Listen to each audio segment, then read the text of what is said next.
بسم اللہ الرحمن الرحیم۔ اس لیکچر میں ہم گورنر کی پاورز اور فنکشنز کے بارے میں بات کریں گے، یعنی کہ گورنر کے پاس اختیارات کیا ہوتے ہیں، وہ کون سی امور انجام دیتے ہیں۔ تو انٹروڈکشن ہو جائے۔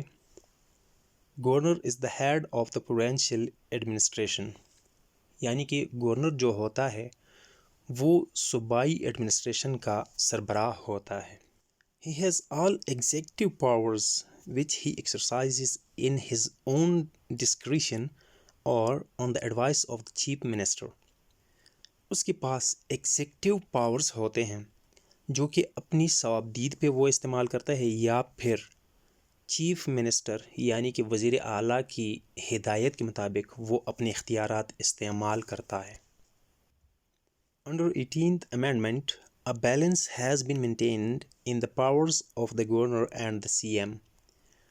18ویں ترمیم کے تحت گورنر اور چیف منسٹر یعنی کہ وزیر اعلیٰ کے اختیارات میں ایک بیلنس، ایک توازن برقرار رکھا گیا ہے تاکہ گورنر اور وزیر اعلیٰ اپنے اپنے حدود میں رہیں، کوئی کسی کی حد کو کراس نہ کر سکے۔ جو اختیارات وزیر اعلیٰ کو حاصل ہیں وہ گورنر کے پاس نہیں، جو گورنر کے پاس ہیں وہ وزیر اعلیٰ کو حاصل نہیں۔ The role of governor has been limited from various aspects and he is expected to act upon chief minister's advice. آئین پاکستان 1973 میں جو 18ویں ترمیم لائی گئی اس کے انڈر گورنر کے جو اختیارات تھے وہ محدود کر دیے گئے، چونکہ ہم پہلے سے ہی جانتے ہیں، پڑھ چکے ہیں کہ ورڈ ایڈوائس جو ہے یہ تبدیل کیا گیا ہے، اس سے کنسلٹیشن کے ساتھ ریپلیس کیا گیا ہے، یعنی کہ چیف منسٹر کے ساتھ وہ کنسلٹ کر لے گا۔ But being centre's representative he is bound to carry out president's orders. کسی صوبے کا گورنر اس صوبے میں وفاق کا نمائندہ ہوتا ہے، سو گورنر کو صدر کے احکامات پر منوعاً عمل کرنے کا پابند بنایا گیا ہے۔ صوبائی سطح پر گورنر کے پاس اختیارات کیا ہوتے ہیں؟ سب سے پہلے جو اختیار ہوتا ہے گورنر کے پاس وہ ہے executive powers. The governor has the power to appoint and remove the chief minister and other members of the provincial cabinet and to approve or veto legislation passed by the provincial assembly. Governor کو executive اختیارات حاصل ہوتے ہیں، یعنی کہ صوبے کا جو چیف منسٹر اپائنٹ ہوتا ہے وہ گورنر اس کو اپائنٹ کرتا ہے۔ صوبائی اسمبلی جس بندے کو بطور چیف منسٹر نومینیٹ کرے اس کی اپائنٹمنٹ گورنر کرتا ہے۔ صوبائی کابینہ کے جو اراکین ہیں ان کی اپائنٹمنٹ بھی گورنر کرتا ہے۔ کوئی بھی قانون صوبائی اسمبلی اگر پاس کرے تو گورنر کے پاس یہ اختیارات ہوتے ہیں کہ وہ اس قانون کو یا تو اپروو کرے یا پھر ویٹو کرے، اس کو رد کر دے۔ گورنر کے پاس مختلف اپائنٹمنٹ کرنے کی بھی اختیارات ہوتے ہیں۔ The governor has the power to make appointments to various positions in the province, including judges, prosecutors and other officials. یعنی کہ صوبائی سطح پر جو جج اپوائنٹ ہوتے ہیں، جو پروسیکیوٹرز یا دیگر اہم آفیشیلز جن کی اپوائنٹمنٹ ہوتی ہے اس کا اختیار بھی گورنر کے پاس ہوتا ہے۔ Emergency powers.